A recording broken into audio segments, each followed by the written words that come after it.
Hi there, it's Alan here from Danumblades. I've got a few knives to show you, a few that will be going out this week hopefully. Also got the two finished with the Buckeye burl, Californian Buckeye burl, that look really nice. I'm quite happy how they've turned out. But first of all, I want to just give a bit of an update of how I go about hand sanding my blades. This particular one, I've already got it up to 320 grit before it went up to heat treating. Try and get most of it done as much as I can while it's in the softer state before it gets heat treated, so there's not as much to do once it comes back in the harder state. But once it does, this is one of the saber grinds, or a semi-flat grind that I've been calling them in the past.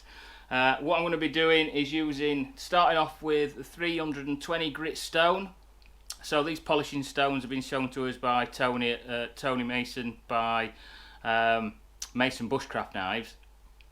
So he's been a professional mould polisher, so he's put me onto these polishing stones. So this is a 320 grit aluminium oxide stone. I'll start off with that one. Yes, it's already had the 320 before I sent it away, but it's just to clean it up. I seem to find that the stones leave a slightly better finish than what belts do. Belts seem to be a bit rougher when you're working with them, especially with fresh belts anyway. So once I've moved on for the 320 stone, then I'll move on to the 600 grit silicon carbide paper. Use that dry to start off with, just to get through the 320 scratches. Use my polishing sticks, so one that's just plain wood on the end and the other one that's got a little bit of leather glued onto the end of it. That just smooths out all the lines for the final finish, and then I'll go on to just with a piece of metal bar with a wider piece, and then just draw it across to draw all the lines together, all the scratch lines together. So like I say, 320 stones, 600 paper, then just draw it all through, and then this blade will then be ready for getting the handles put on and the final edge bevel put onto it as well.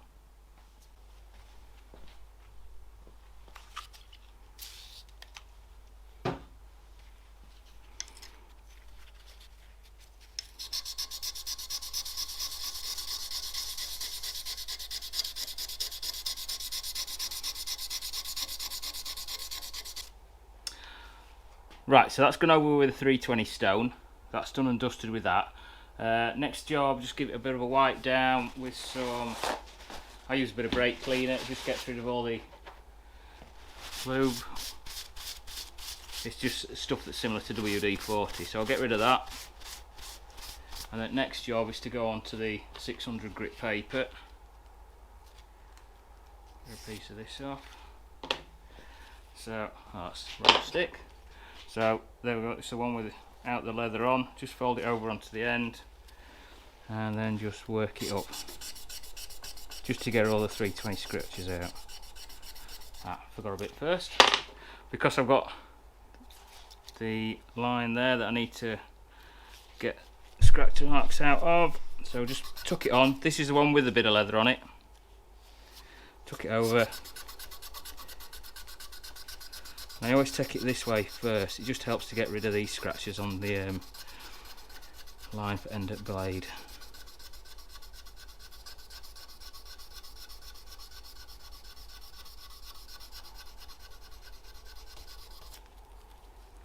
Once the paper, as you can see there, it gets full the steel onto the paper, that bit of paper is knackered and you move on to the next bit. There's no point trying to force it by trying to clean those out to make it work, because the silicon carbide paper breaks down anyway.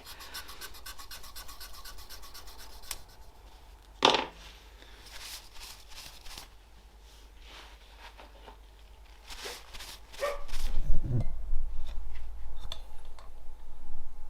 we go, you can see it's slightly different. Now I'll go back to going from the tip of the blade backwards and forwards to get all these scratches out here.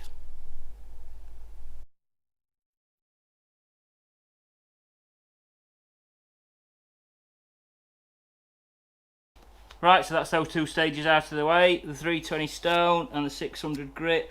And I think I've got rid of all the 320 stone marks out of it. Sometimes they get a bit deep, but I think that's got rid of them. Gone through with the small strips of 600 grit with the leather. That just blends all these little scratches that are there. It just seems to get rid of them. Also highlights the ones that are there, so I can tell what's happening. Might be one just there. Let's get the paper again.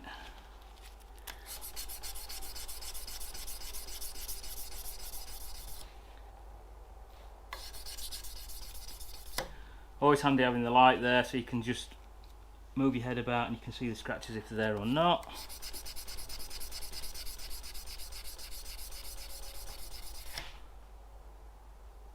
I think that'll do. Right, so next job, onto the bit of leather on the back of it. Just again, like I say, just helps blend them in. Get me a fresh piece. There we go.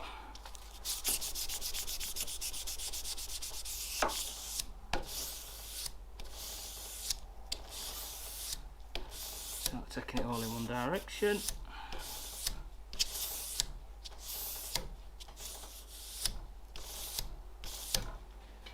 Wipe down.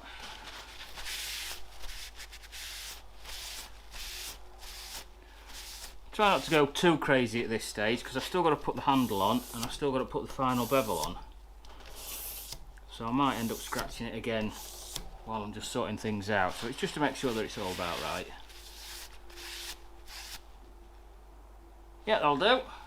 And that's ready to get the handles sorted. Right, so after a day's hand sanding, I've got one of my bore knives sorted, coney catcher handles, and I've still got to put the final bevels onto this one. This one's going to have red resin and wood hybrid scales with black liners. Next one, another coney catcher handle, but this time with the muntjac blade on it.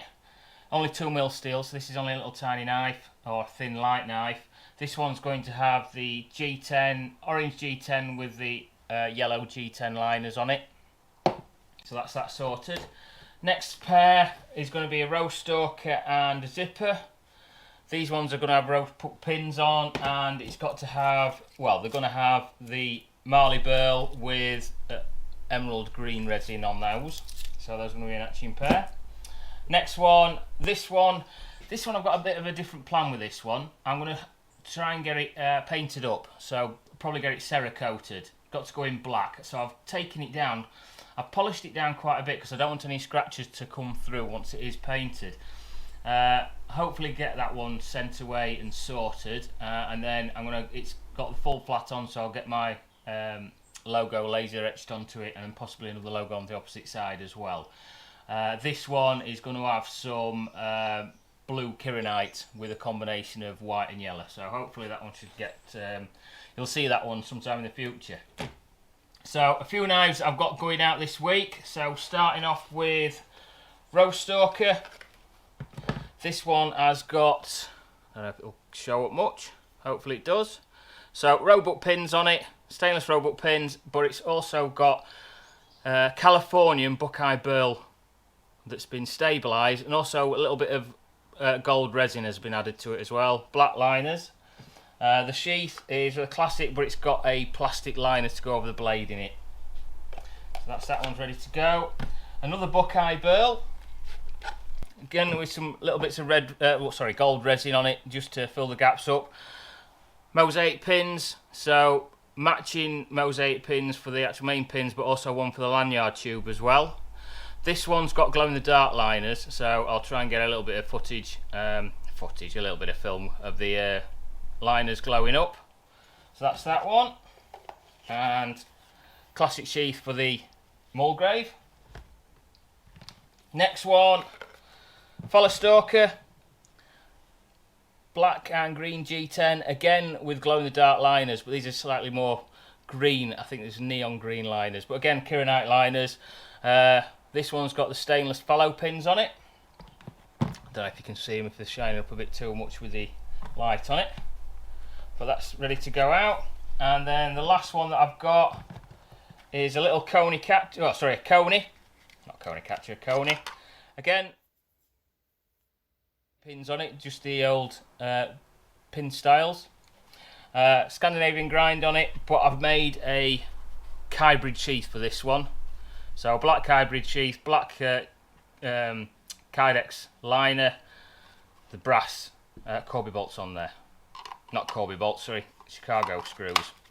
clicks in, all ready to go. So hopefully I should have something finished for you for next week to be able to show out. Other than that, guys, thank you very much for watching, and I'll catch you later.